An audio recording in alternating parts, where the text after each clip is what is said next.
अभी जो हमें केंद्र सरकार से जो पता चला, कहीं ना कहीं वहाँ पे फुटबॉल के जैसे घुमाया जा रहा है, मारा जा रहा है कि निश्चित तौर पे आंदोलन की राह होगा। और अभी बिहार से लड़ाई हम दिल्ली तक पहुंचेंगे, लेकिन समाज की बात होगा तो हम उनके लिए हम सरकार से भी लड़ने के लिए तैयार है। एनडीए सरकार से ये उम्मीद नहीं है कि हमारे आरक्षण न हो। बिहार विधानसभा चुनाव संपन्न होने के बाद अब जितनी भी बिहार की राजनीतिक पार्टियां हैं वो अपने अपने संगठन को मजबूत करने में लग चुकी है। आपको बता दें कि बिहार सरकार के मंत्री और वीआईपी के राष्ट्रीय अध्यक्ष मुकेश सहनी ने आज अपने सरकारी आवास पर पार्टी के नेताओं के साथ बैठक की है। उसके बाद मीडिया से मुखातिब होते हुए उन्होंने साफ तौर पर कहा है कि जिस तरह से केंद्र सरकार ने निषाद समाज को आरक्षण देने के प्रस्ताव को ठुकरा दिया है, ऐसे में वो हर एक कदम उठाएंगे कि अपने समाज को आरक्षण दिला सके। क्या कुछ कह रहे हैं बिहार सरकार के मंत्री मुकेश सहनी, पहले आप वो सुने। पार्टी का संगठन का कार्यक्रम है और मजबूती से संगठन और पार्टी अपना मजबूती से काम करे पूरे बिहार प्रदेश में। आप सभी को पता ही है कि हम लोग बिहार में निषाद समुदाय को हक अधिकार दिलाने के लिए लड़ाई लड़ते लड़ते इस जगह तक पहुंचे हैं। आज सरकार का हिस्सा है, आज बिहार में मंत्री हैं, लेकिन हमारा प्रमुख मांग है कि निषाद समाज को आरक्षण मिले। इसके लिए अभी जो हमें केंद्र सरकार से जो पता चला, कहीं ना कहीं वहाँ पे फुटबॉल के जैसे घुमाया जा रहा है, मारा जा रहा है कि तो हम लोग अपने समाज के साथ बैठक कर रहे हैं कि मजबूती से पूरे बिहार में संगठन को बूथ स्तर पे मजबूती से ये करें और आने वाले समय में इतनी ताकत बना दे कि केंद्र सरकार मजबूर हो आपको आरक्षण देने के लिए। क्योंकि जब बंगाल में आरक्षण मिल रहा है, दिल्ली में आरक्षण मिल रहा है, तो बिहार में क्यों नहीं? और आज अगर कोई देना नहीं चाह रहा तो वो बात अलग है, लेकिन मेरा तो अधिकार है, क्योंकि बंगाल से ही अलग हुआ है बिहार। क्योंकि बिहार, बंगाल, उड़ीसा, झारखंड एक ही राज्य था, लेकिन जब एक ही राज्य था और एक राज्य में अगर बंटवारा होने से अगर निषाद अगर अलग हो जाए तो ऐसी तो बात नहीं है।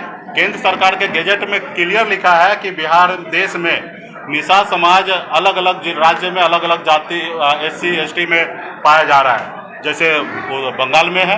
तो उसी को लेके सरकार थोड़ा केंद्र सरकार आज़ादी से लेकर अब तक तो घुमा ही रहे हैं, लेकिन मुझे खास करके एनडीए सरकार से ये उम्मीद नहीं है कि हमारे आरक्षण ना हो। क्योंकि हम 1 महीना पहले भी हम गृह मंत्री जी से मिले थे और उन्होंने भी इच्छा जाहिर किया कि आने वाले समय में हम बंगाल चुनाव के बाद इस पे आरक्षण पे विस्तार से बात करेंगे। लेकिन हाल फिलहाल में हमें पता चला कि वहाँ पे नोटिफिकेशन किया गया कि कोई मापदंड में आपका निषाद समाज बिहार में आरक्षण में नहीं आ पाएंगे।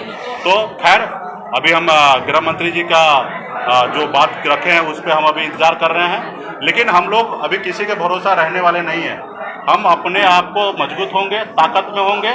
आज लड़ाई लड़ते लड़ते सरकार का हिस्सा बन गए ना, तो आने वाले समय में लड़ाई लड़ते लड़ते हम दिल्ली सरकार का हिस्सा बनेंगे और मजबूती से हमारा अधिकार है और आने वाले समय में आरक्षण लेके रहेंगे। समाज को आरक्षण दिलाने की मांग को लेकर आंदोलन की राह भी पकड़ सकते हैं। निश्चित तौर पे आंदोलन की राह होगा और अभी बिहार से लड़ाई हम दिल्ली तक पहुंचेंगे और हम सरकार चाहे वो हमारे अपने हो, लेकिन समाज की बात होगा तो हम उनके लिए हम सरकार से भी लड़ने के लिए तैयार है। ऐसे आज हमारा सरकार बिहार में एनडीए गठबंधन है, हमारी एनडीए गठबंधन दिल्ली में नहीं है, हम बिहार में हैं। अभी हम इतना मजबूत होंगे कि हमारी गठबंधन दिल्ली तक पहुंचे, हमारे सांसद वहां तक पहुंचे और निषाद समाज का हक अधिकार की आवाज़ वहां पे बुलंद करें। आज हम बिहार में जो निषाद समाज के साथ जो अन्याय हो रहा है या कहीं कोई गलत हो रहा है, तो आज सरकार में हम हैं, निश्चित तौर पे पॉलिसी में बदलाव ला रहे हैं और निषाद समाज का अधिकार निषाद को मिले। आज वही हमें पशु एवं मत्स्य संसाधन विभाग मिला है, तो यहाँ पे तो हम अपने लोगों को न्याय दे पाएंगे, लेकिन दिल्ली में हमारे लोग नहीं हैं। तो हमारा पार्टी का संगठन का मुख्य लक्ष्य होगा कि मजबूती से बिहार में प्रदेश में काम करें, ताकि आने वाले समय में हमारे सांसद दिल्ली में हो और हम वहां पे अपनी लड़ाई को अंजाम दें और आरक्षण आने वाले समय में लेकर आएं। देखिए वो रिपोर्ट ऑलरेडी देखिए एन सिन्हा के द्वारा वो बनाया गया रिपोर्ट है, ऑडिटिंग रिपोर्ट है, सरकार के द्वारा करोड़ों रुपया खर्चा करके बनाया गया। ये नहीं देने का बहाना है, घुमाना है कि आज नहीं कल देंगे, कल नहीं परसों देंगे, ये लाइए वो लाइए। जब देने की बात होगा तो निश्चित तौर पे सरकार एक ही बात को मापदंड बनाए। जब हमारे भाई को पूर्णिया के बगल में बंगाल आता है और बंगाल में आरक्षण है, तो पूर्णिया के साइड में बिहार जब आ जाता है बॉर्डर में, तो यहाँ पे क्यों नहीं आरक्षण है? जब एक पंचायत इधर जाइए तो आरक्षण है, इस पंचायत में जाइए तो आरक्षण नहीं है। तो ये आधार बनाइए और आरक्षण दीजिए जो ऑलरेडी मिला हुआ है। मैं कोई नया आरक्षण मांगने के लिए जाऊंगा तो 50 तरह के पेपर की आवश्यकता है। जब हम हैं ऑलरेडी आरक्षण में, सिर्फ किसी कारण हमारा उस सूची में नाम नहीं है, हम सूची में नाम को दर्ज कराना चाहते हैं, तो ये नहीं देने का कई ऐसे बहाना होता है सरकार में। और ये सिर्फ एनडीए सरकार ही नहीं कर रहे हैं, ये यूपीए में भी हो चुका है। जब केंद्र में यूपीए सरकार था तभी भी इस तरीके का समस्या हुआ है। तो अभी हम आज लड़ने लायक बन चुके हैं। आज बिहार में लड़कर तो हम अपने मुकाम को हासिल किए हैं, और आने वाले समय में उसी तरीके से जो जुनून के साथ आने वाले समय में दिल्ली में भी अपनी सरकार बना के आ रहा। निश्चित तौर पर राज्य सरकार का जो रिपोर्ट गया संतुष्ट है और नहीं देने का बहाना है।